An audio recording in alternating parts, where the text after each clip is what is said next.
Imagine an empire so powerful that thousands of soldiers guard its borders, yet its kings sleep in armor at night.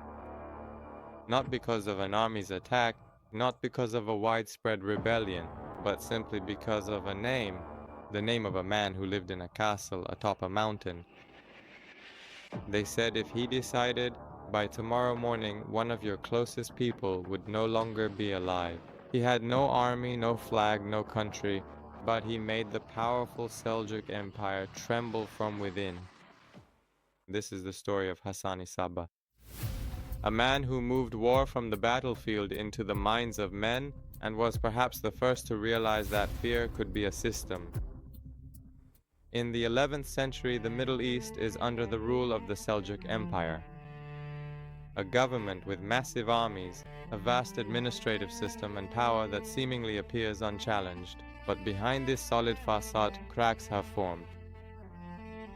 Internal conflicts, political rivalries, and people who feel their voices are not being heard. In such an atmosphere, a rebellion usually takes shape, but this time it wasn't a rebellion. An idea was born. Hassan-i Sabbah was not a prince, not a general, not even a famous swordsman. He was a thinker, educated, intelligent, and precise. But he understood one thing better than anyone else: that real power is not in the number of soldiers, but in the beliefs of men. He arrived at a dangerous question. How can you make a person willing to die for a cause of their own volition? Hassan reached a conclusion that was centuries ahead of its time. Humans do not fear death, they fear a meaningless death. If death has a story, if death is part of a larger narrative, people are willing to give up their lives. He didn't give his followers gold or power, he gave them something far more dangerous: meaning. Alamut, a castle atop a mountain, nearly unreachable.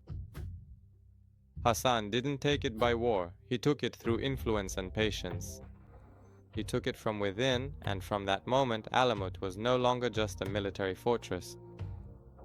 It was a center for mind engineering, a place where loyalty reached its absolute peak, where an order was never questioned. Years later, his enemies spread a story. They said Hassan took his followers to a secret garden, a garden like paradise.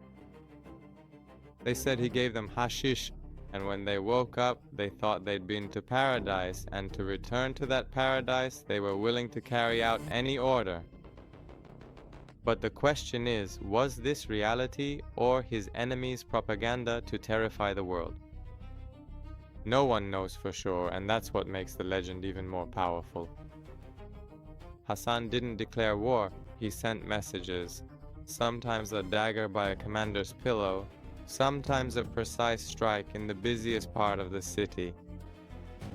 The victim didn't matter, the message did, that nowhere is safe.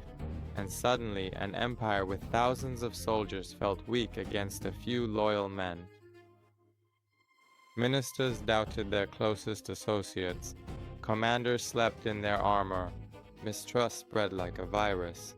Hassan's greatest weapon wasn't a dagger, it was lasting fear. He showed that to collapse a power, you don't have to destroy it. You just have to take away its mental security. Hassan-i Sabbah didn't build a great empire, but he built a concept that was repeated in various forms centuries later. Psychological warfare, the power of narrative, control through meaning. He was perhaps the first to realize that if you conquer minds, the land itself surrenders.